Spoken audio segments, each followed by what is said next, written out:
200 residential units. Um, since that time, there have been some developments that have been exempted from the interim control bylaw, and there are a number of developments that already have approvals. We've got registered lots and subdivisions. We have some approved site plans. After all of those units move forward, there will be less servicing available. So what the intent of the holding was to put a hold on development so that council, through another policy and bylaw called the servicing allocation policy, can decide how they would like to release that servicing allocation, what is left of the servicing allocation, and prioritize certain kinds of developments. So a holding bylaw, along with a report, servicing allocation policy, and bylaw, was presented to council. It was defeated, and it was defeated. Um, there was a little confusion about whether it's deferred or defeated. So we're at a point now where we have an interim control bylaw that is expiring on March 12th. The solution has not been implemented just yet. However, it is, it is in process, and we fully expect that to occur sometime this spring. Um, However, it is not in place just yet.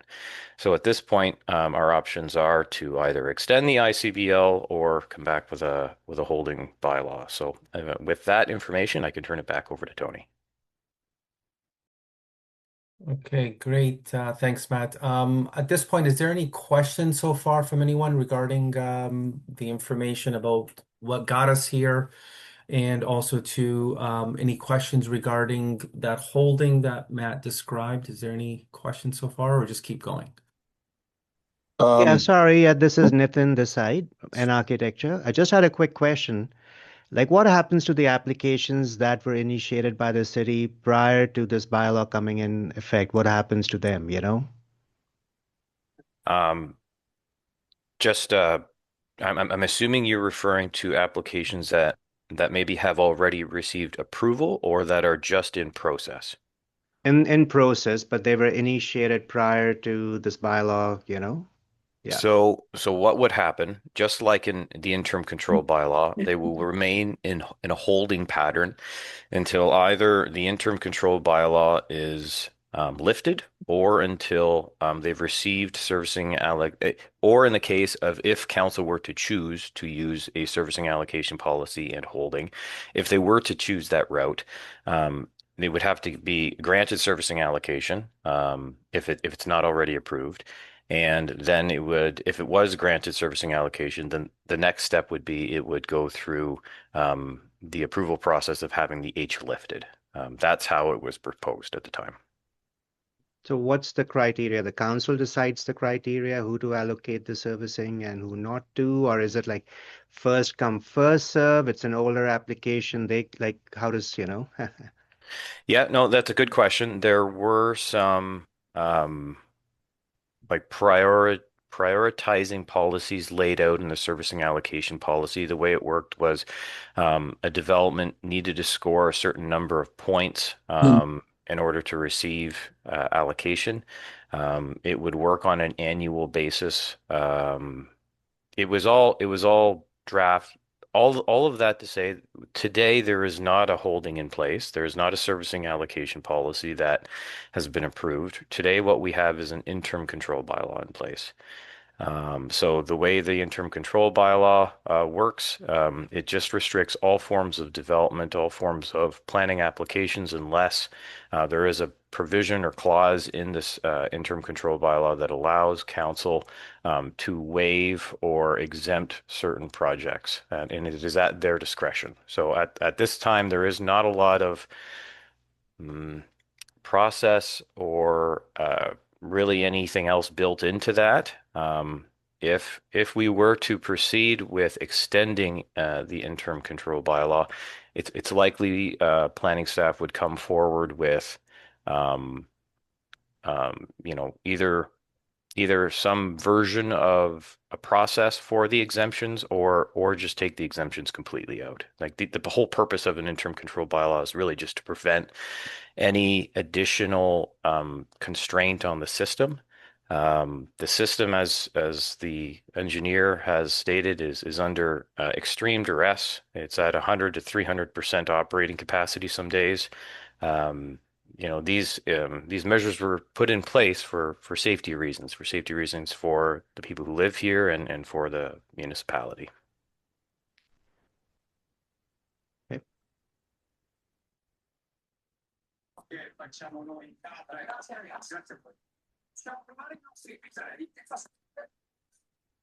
Aldo, did that answer your question? Actually, no, and not really. I had a couple questions. With regards to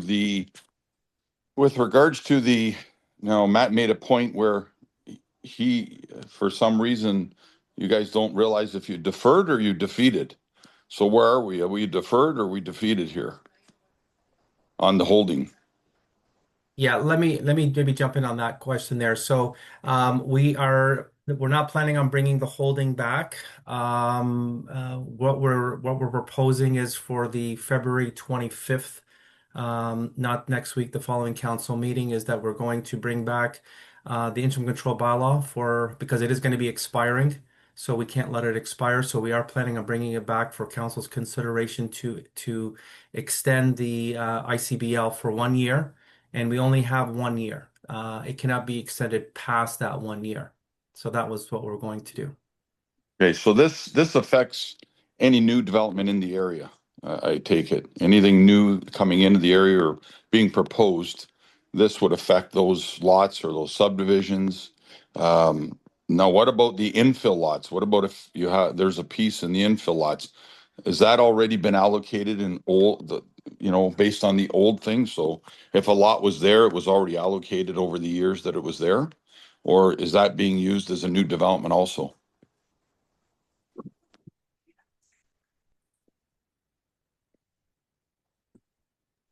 Matt, do you have a thought on that?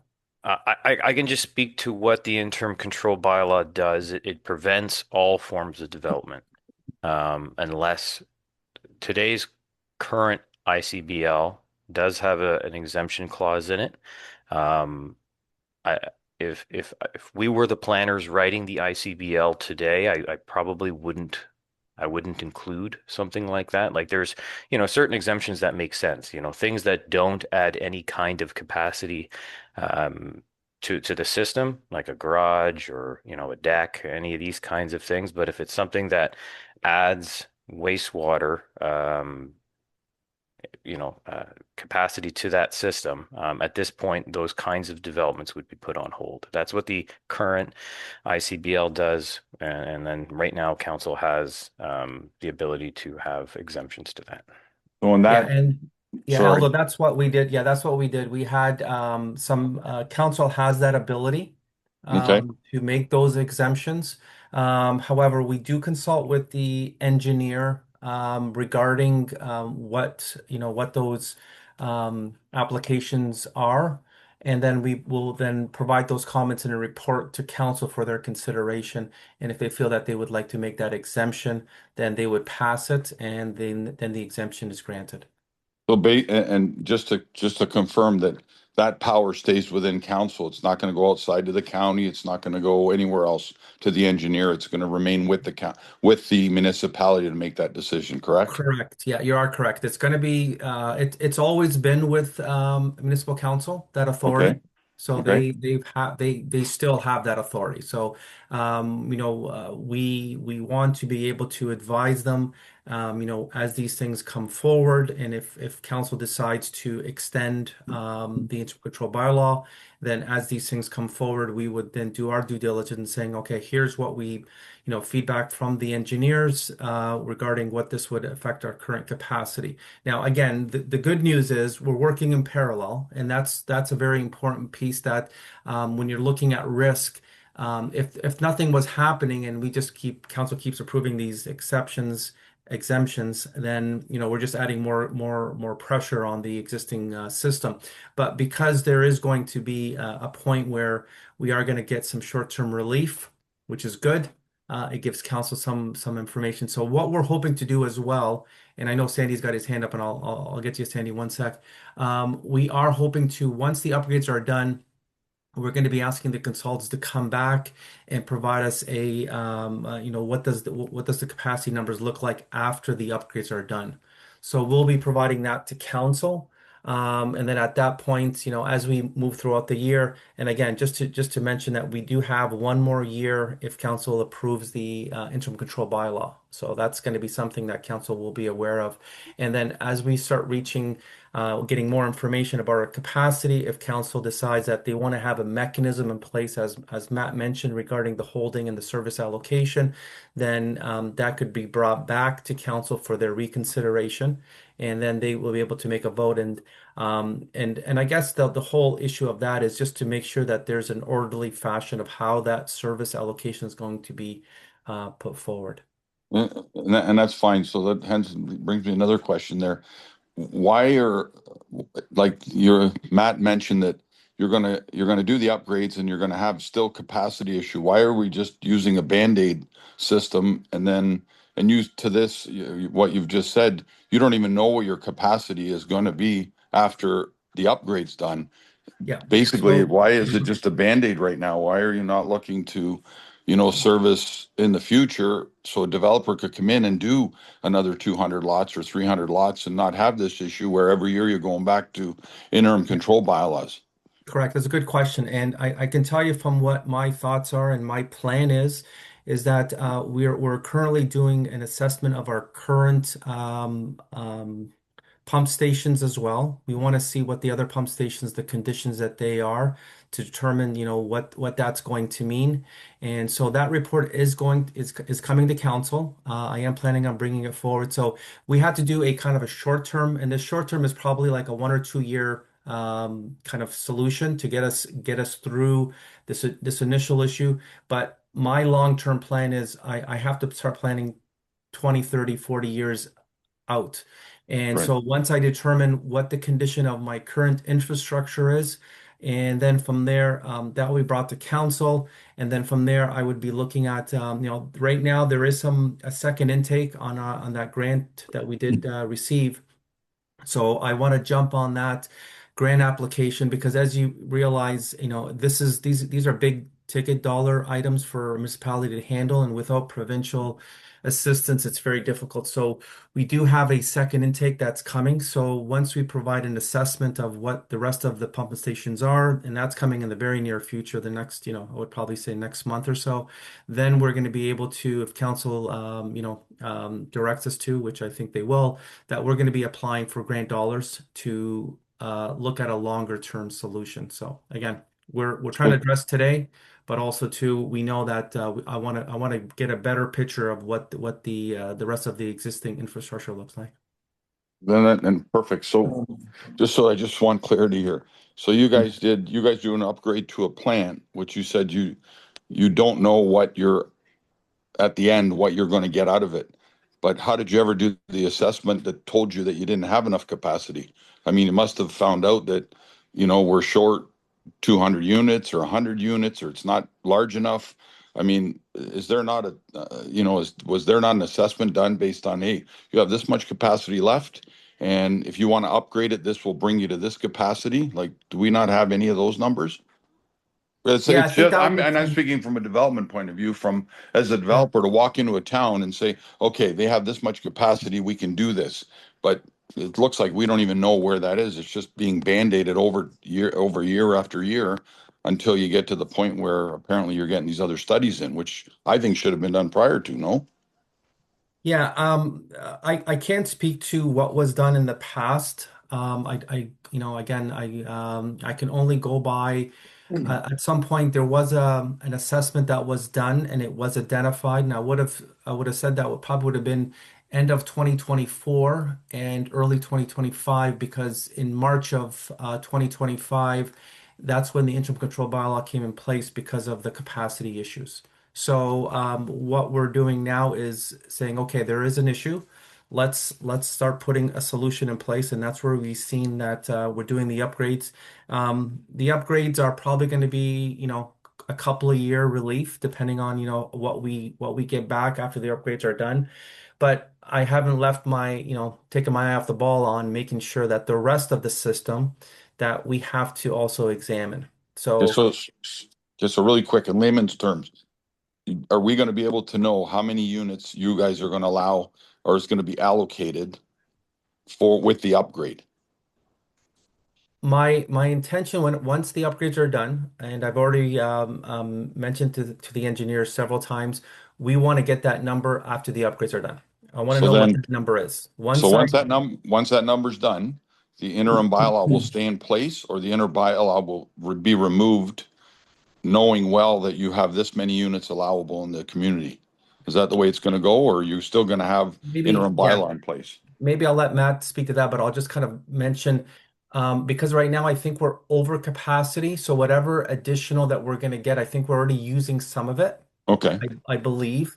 So the plan is once we get that in, we're going to factor in what are some of the already approved registered lots and subdivisions. So that's also gonna take part of that. We did have some additional development that went on this year. We had Caledonia 3, I think about 33 units or so that also came on. So again, we have to account for that. So we're going to be doing a kind of a reconciliation once the upgrades are done, saying, okay, where are we at now? Factoring all these in, and then here's how much we have. But again, I'm not waiting until that happens. I'm gonna start with now looking at our existing. So I need to kind of again plan for the long term, like you said. So this is Okay. this is why we're doing an assessment now because I don't like waiting until something happens. I'd like to kind of get ahead of it, and that's what I'm doing now, getting ahead of it. So I want to take advantage of those grant dollars before they expire, and then put our application because that's going to be something that we're going to need. So again, there's going to be a lot of moving parts here and getting the information together. But again, short-term relief, we're trying to get the capacity numbers up, and then from there, look at our existing system as well. Matt, is there anything you want to add on that? No, I think, Tony, th those are all great points, and Aldo, great question too, because at the end of the day, what we're trying to do is we're trying to get to the finish line and create capacity to get everybody moving. We just need to make sure that there's enough in the system to keep it moving for long enough. So if we get to some part in the year or at the end of the year after we've extended the ICBL and we've looked at the numbers, if there is a lot of capacity left, then there's definitely justification. Remove the ICBL, don't bother with the holding. But if we get to that point and we do our assessment and say, well, actually, we're really close again, then we probably need to look at some kind of a planning tool, and that would likely be the holding. So maybe too early to tell, but we get the solution in place, figure out what we have in terms of increased capacity, and then we'll probably be meeting again, is my guess, and having this discussion with everybody again. Perfect. Thank you. Right now I'm good. Thank Okay. you. Thanks. I got Sandy next. Sandy? So, Tony, I was just going to ask you, could you just briefly describe where we're at with the works? Like, when's the clarifier tank going in? When do we expect some of these works to be completed? And then I have a follow-up. Okay. So you probably would have read that we've already hired the general contractor. So we've had some initial meetings with regards to what are some of the things that they're going to do, equipment being ordered, specifically the clarifier. So that has already been ordered as well. So I'm hoping maybe not the 11th, but February the 25th. I'll have a very detailed timelines of when we should have this up and running. Right now, we're initially, don't hold me to this, but we're looking at, late spring, early summer is when they're proposing to have some of this done. But I'll get more tighter numbers, Sandy, in the next probably 2 weeks. Okay. So, and I just want to touch base on the priority. As you know, there's two existing subdivisions, fairly large, Berkshire and the one I have on Leach and Bow, right? And so when you talk about priority, Berkshire on his and me on mine, we've got millions in the ground, right? And we can't get a permit. So obviously, when you guys sit there and decide where this capacity is going to go, like new subdivisions, I have an application that was put on hold 2 years ago that I submitted, and it was put on hold at the corner of Curry and Pioneer. So I hope when you look at priority, you take into account people like Berkshire and myself that have millions in the ground and we can't get a permit. Like, I know that doesn't sound like a big deal. It would be No, rude, it is a but big deal. it is a big deal. It is a big deal. Yeah, Yeah, no, I agree with you. It is a big deal, and and that's and when I something that. hear, Band-Aid, I don't believe this is a Band-Aid solution. You're bringing on stream hundreds of units, the reports I've seen, right? This hundreds of units. I've only been in Dutton now 10 years. 10 to 20 is the absorption. That's at least 5 years of supply, if not 10.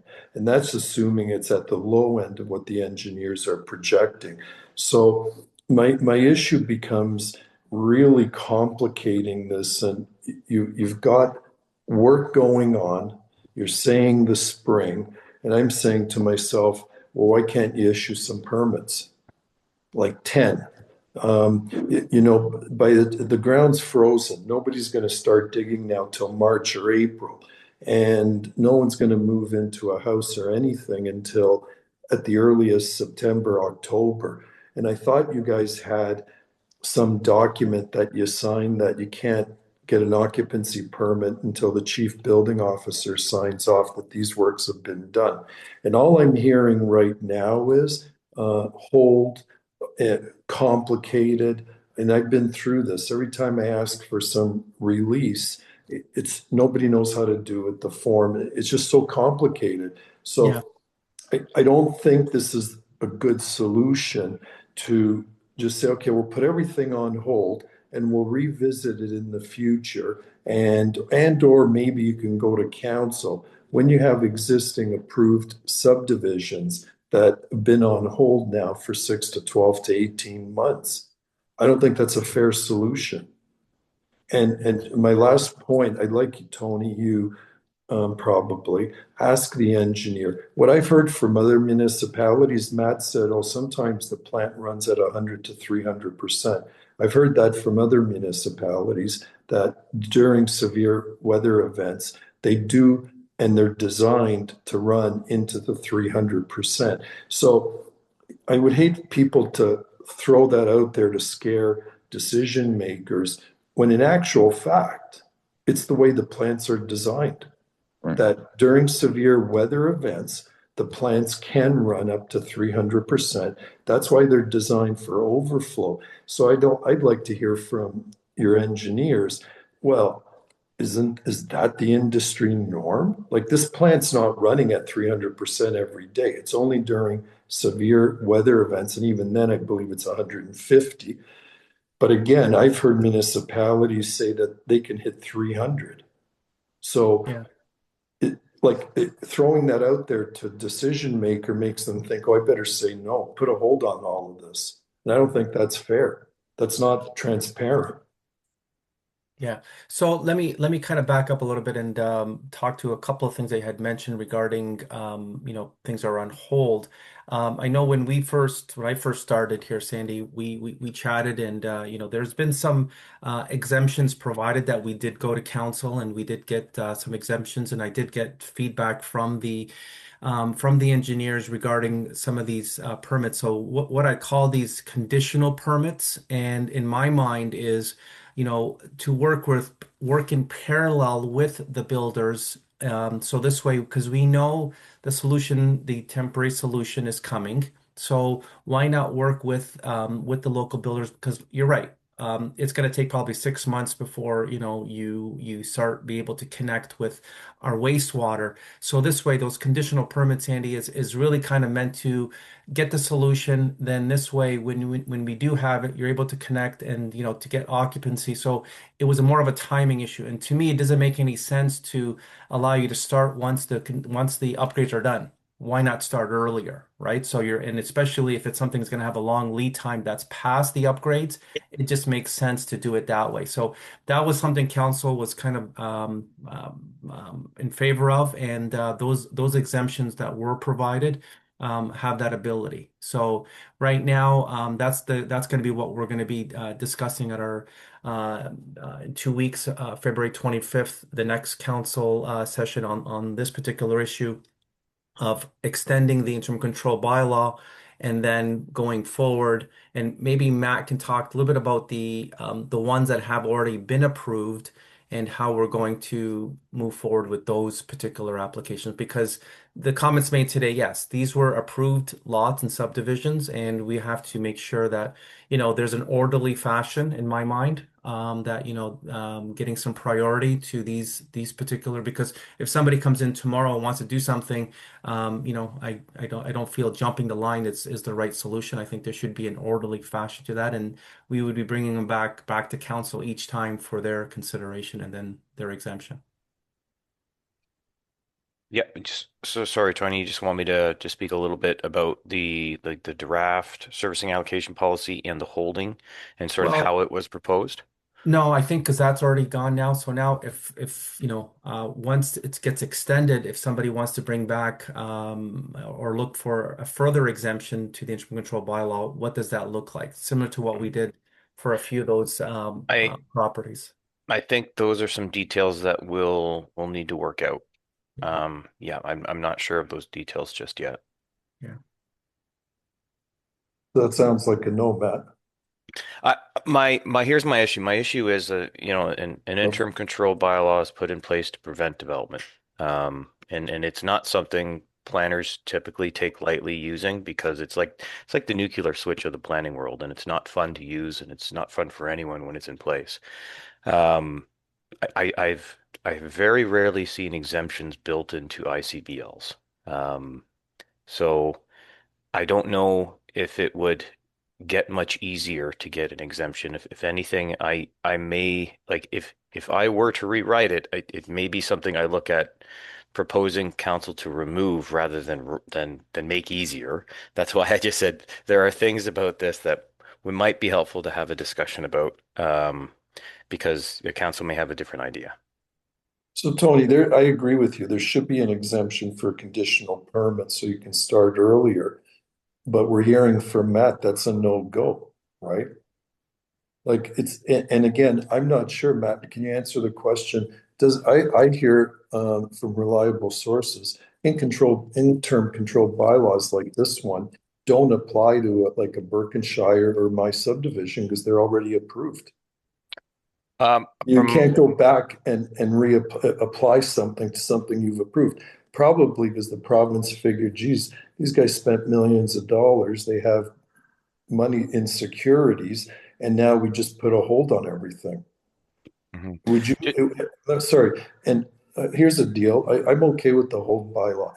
Are you guys willing to then propose to council to return our security since we can't move forward? Because we got tons of money. Berkshire has a ton of money out there. I got a ton of money out there. Put a hold on it and return our funds, our security. That's a fair plan. Yeah, few comments just to make. First and foremost, like planning staff don't make any decisions. So that's the first one. County councils, they're elected officials, they're the ones who make decisions. So planning staff won't be making any decisions about anything. We only make a recommendation based on sound planning policy. I have seen interim control bylaws prevent all forms of development, whether it is registered or not, because it's generally tied to the issuance of building permits. So, you know, I it does work to prevent building permits from being issued. And then your last point, securities, that's actually a good question. I'm not sure. I'd have to look into that and talk to Tony, and it's something that we would have to have a future discussion on. Sandy, if I can also jump in on this. So when we do bring this back to council, We are going to be also suggesting before the interim control bylaw expires to extend it, obviously, and until as we're doing these upgrades, and then as we get those upgrades and numbers available, then we would come back to council. So council has the ability of, if they want to make any changes to the interim control bylaw when it comes to those exemptions. So they have that ability as well. So we just want to, we're not saying we're stopping development, but also too, we just want them to be aware of, council be aware of that as those applications come forward. I would then, speak with the engineer saying, here's what the application is for additional capacity in the wastewater. What's your thoughts? They may provide saying, like the other ones that they did provide, that it's not going to have much of an impact, and council approve them. So that's going to be an important piece. But again, we're doing this in parallel. So again, once we start, getting closer to those upgrades, then we'll have a very clear picture, Sandy, of what that's going to look like. And also, too, back to my other point, we're not stopping there. I'm looking at having also the rest of our system looked at and be ready to apply for further funding. So we're not stopping there. So it is forward looking, and I'm hoping that we continue to provide those kind of suggestions to council, and then see what their thoughts are when it comes to how they want to exempt going forward. If they wanted to bring it back to council each time, they have the authority to exempt certain applications from the interim control bylaw, and they've done that in the past. Can you ask the engineer, Tony, if it's common practice for these facilities to run at 200, 300% during a severe storm event? Sure. For Yeah. education, because Absolutely. And the Sandy, numbers being I'll thrown probably around include them. as a Yeah. scare tactic, you might as well ask the engineer what the real facts are. Yeah. The engineer will also be presenting. I'm planning on having Dylan there as well before council. They can speak directly to the engineers as well. So I'm not keeping them kind of on the side. They're also going to be front and center as part of this. So they're going to have that opportunity to answer any of council's questions. And absolutely, I'll definitely ask them that additional capacity question. Thank you. Any other questions as we continue on this? Yes. Is it Vimal? Yes. Yes, please go ahead. Sorry, just there's been a lot of information that's just been shared, and so I just want a little bit of clarity.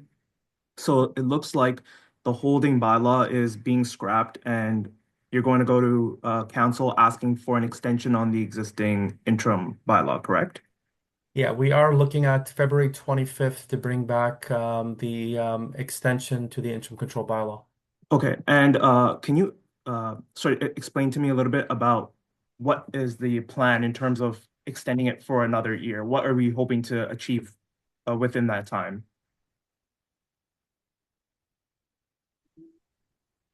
Well, we have till March the 12th to extend it by the 1 year. So from a planning tool, I can kind of talk high level, but if Matt wants to jump on this, the plan is to, before it expires, to extend it, because really nothing has changed right now.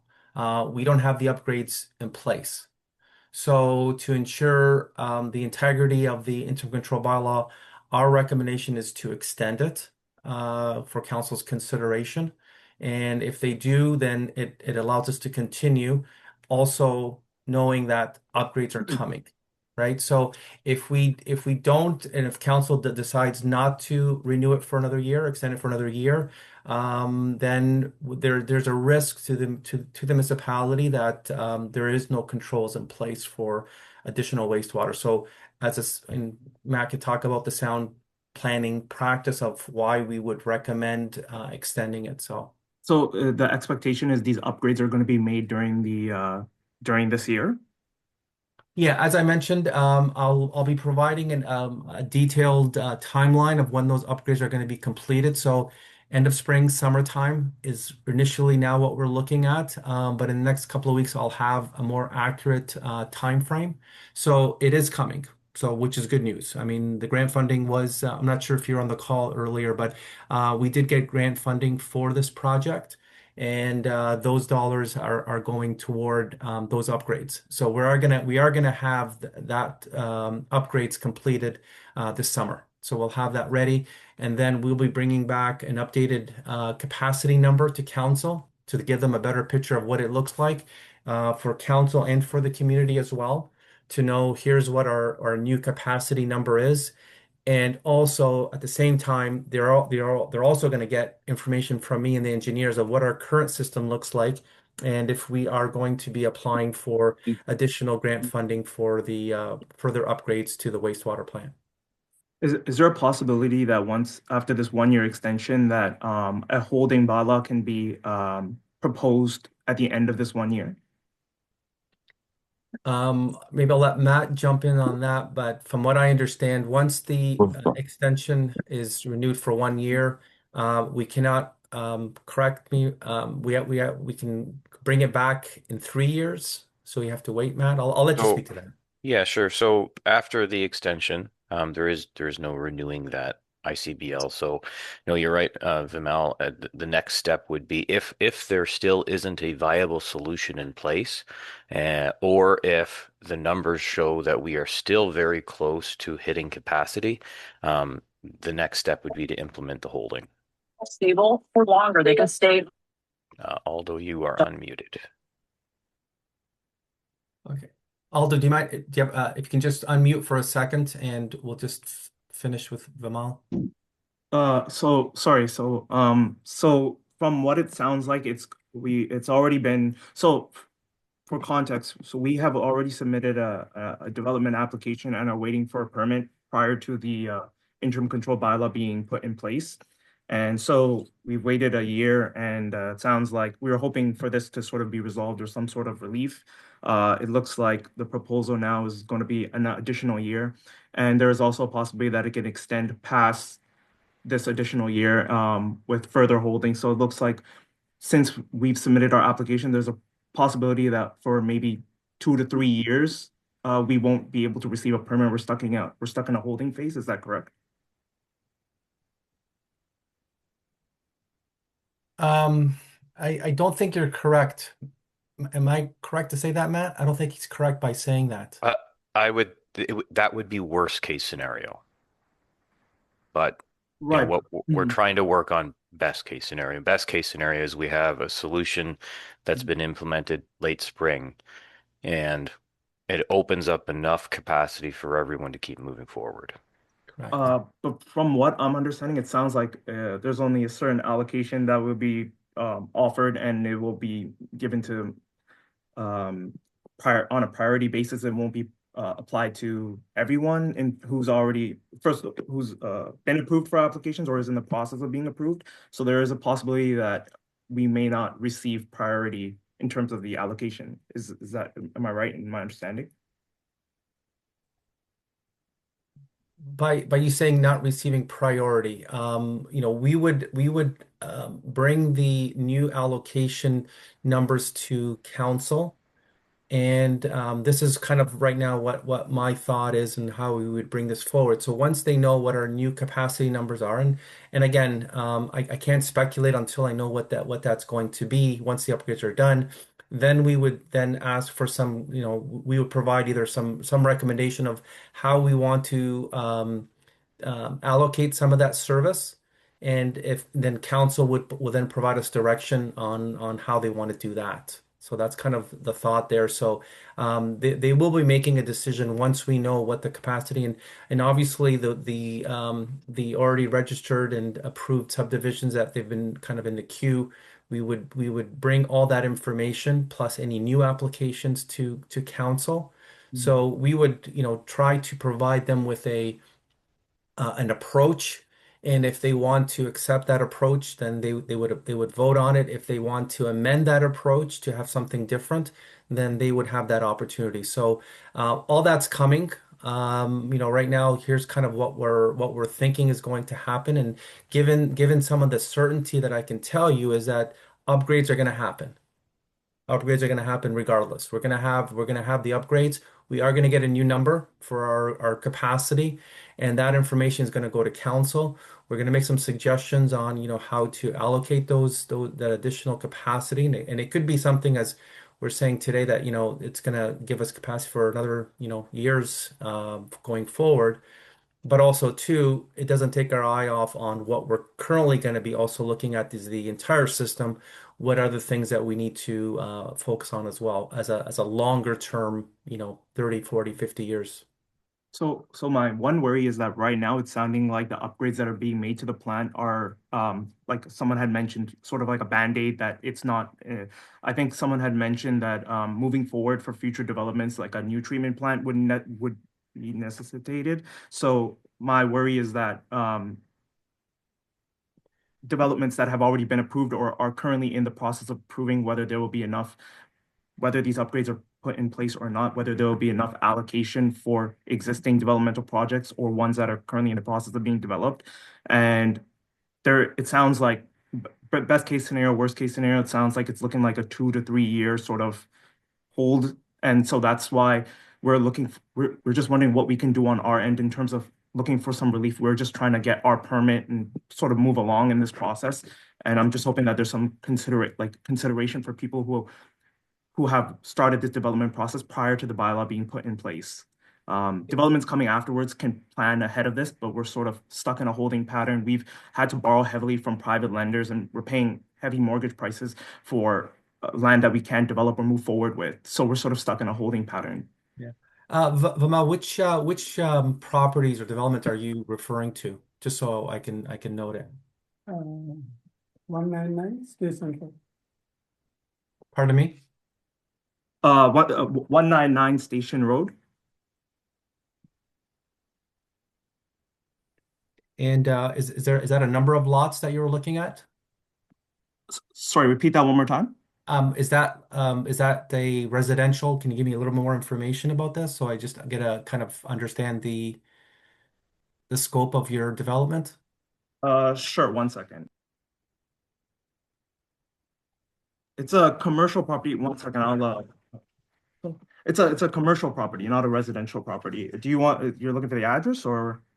No. I'm just kind of looking because at some point, like we are going to be taking all this information, and my expectation is that we're trying to be fair to the ones that have already registered their lots, and also to anything that's coming.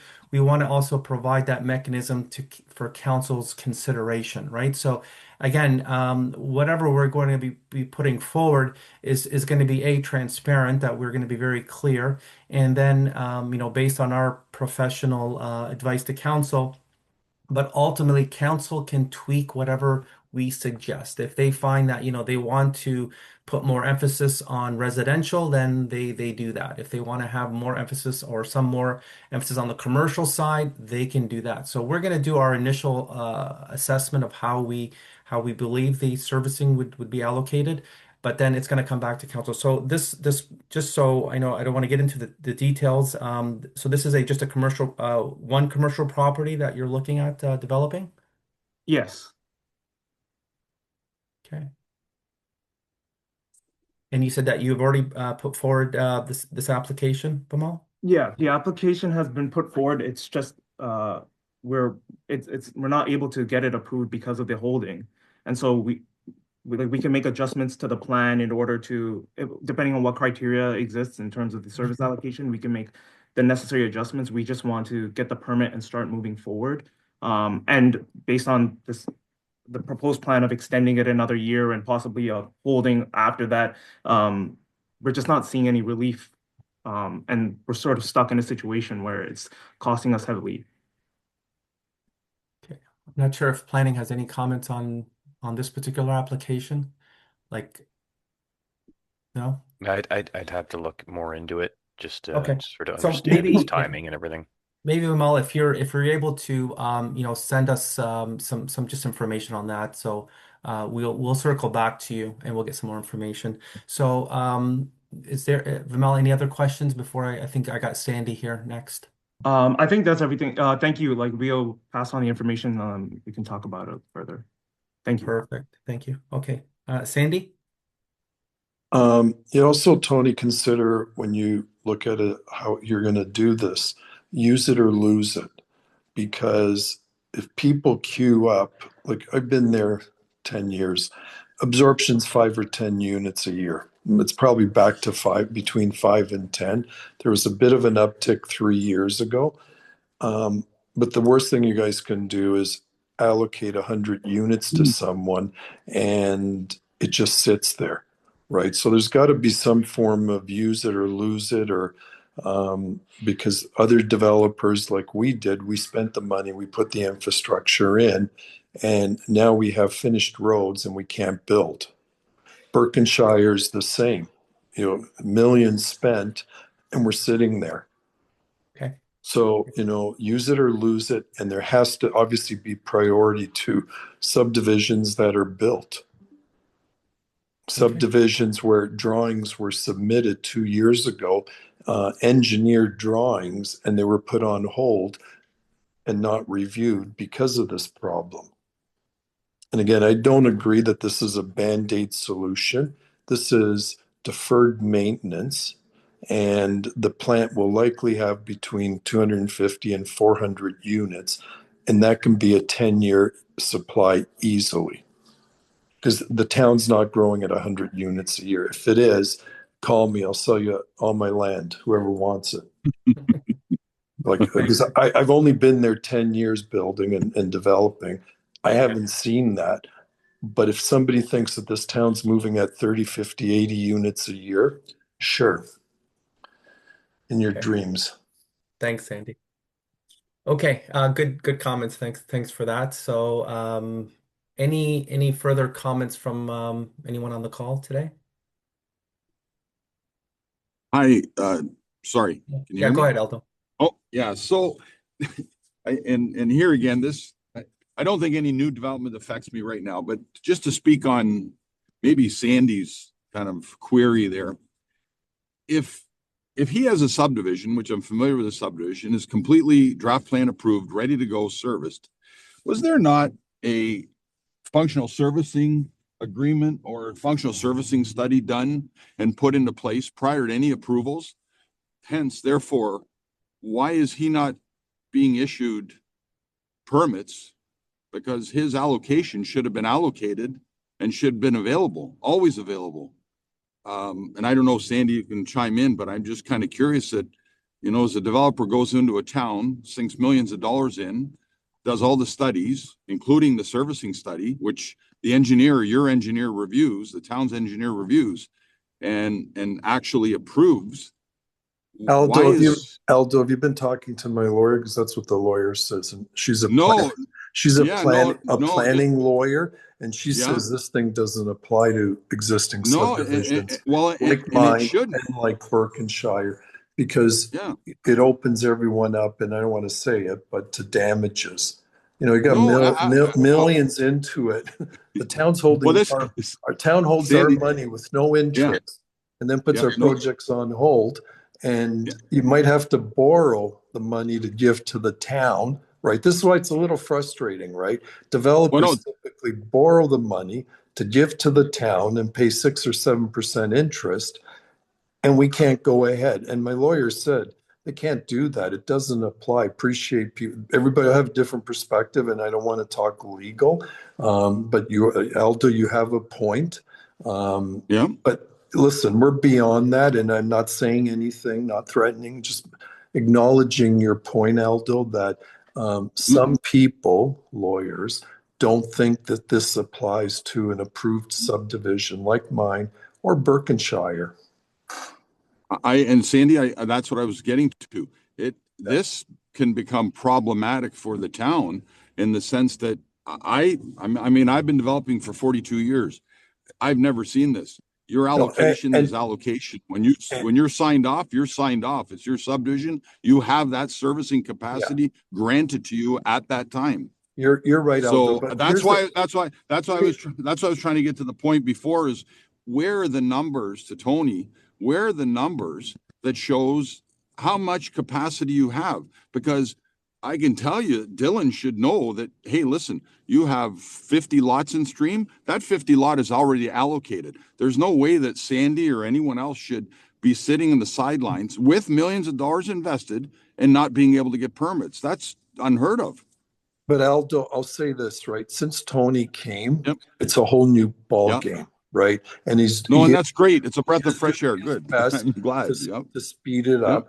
My only frustration is that, for example, the exemption conditional permit to allow us to start earlier, like they've got this now in the last 6 months, they finally have it under control.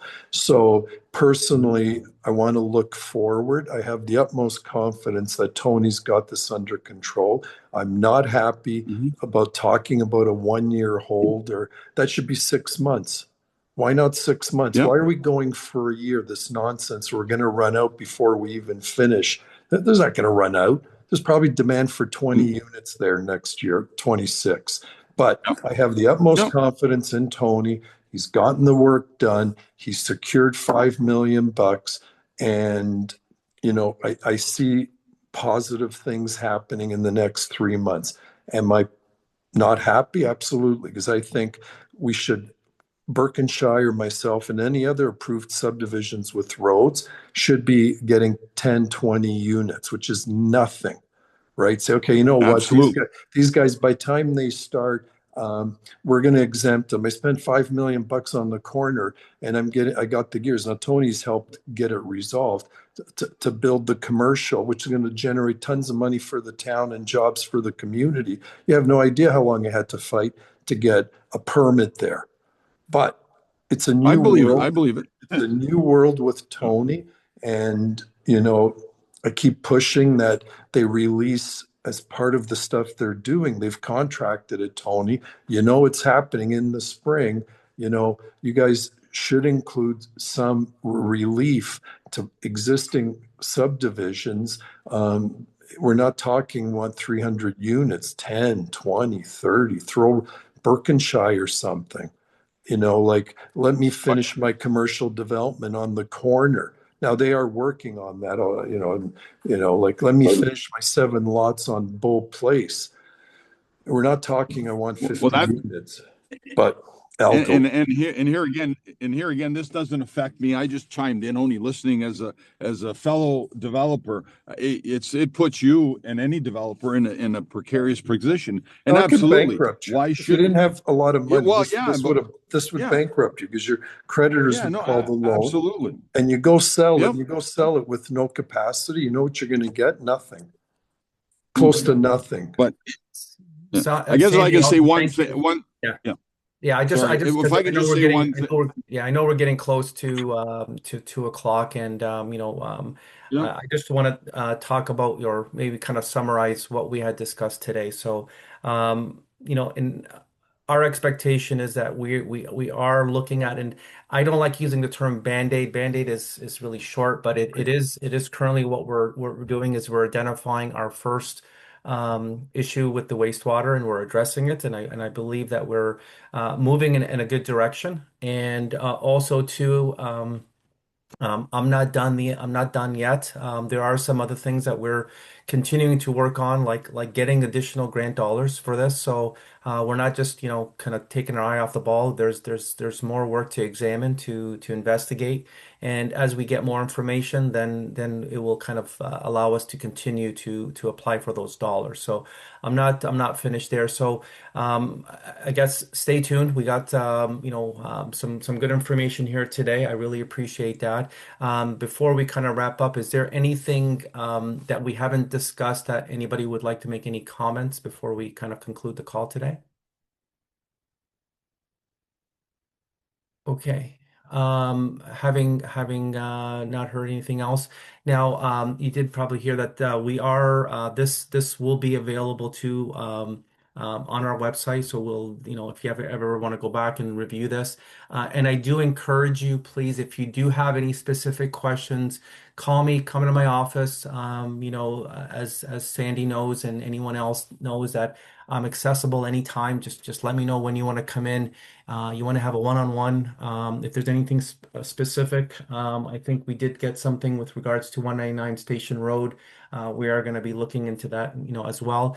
Come and see me. That's the best way to get, any of your additional questions answered. So if there isn't anything else, it's 2 o'clock. I just want to thank everybody. Any further comments that you want to send to me, you can just give me a call or just come into the town hall and see me. Thank you, Okay. Tony. Have a great weekend, everyone. Okay. Thanks, everybody.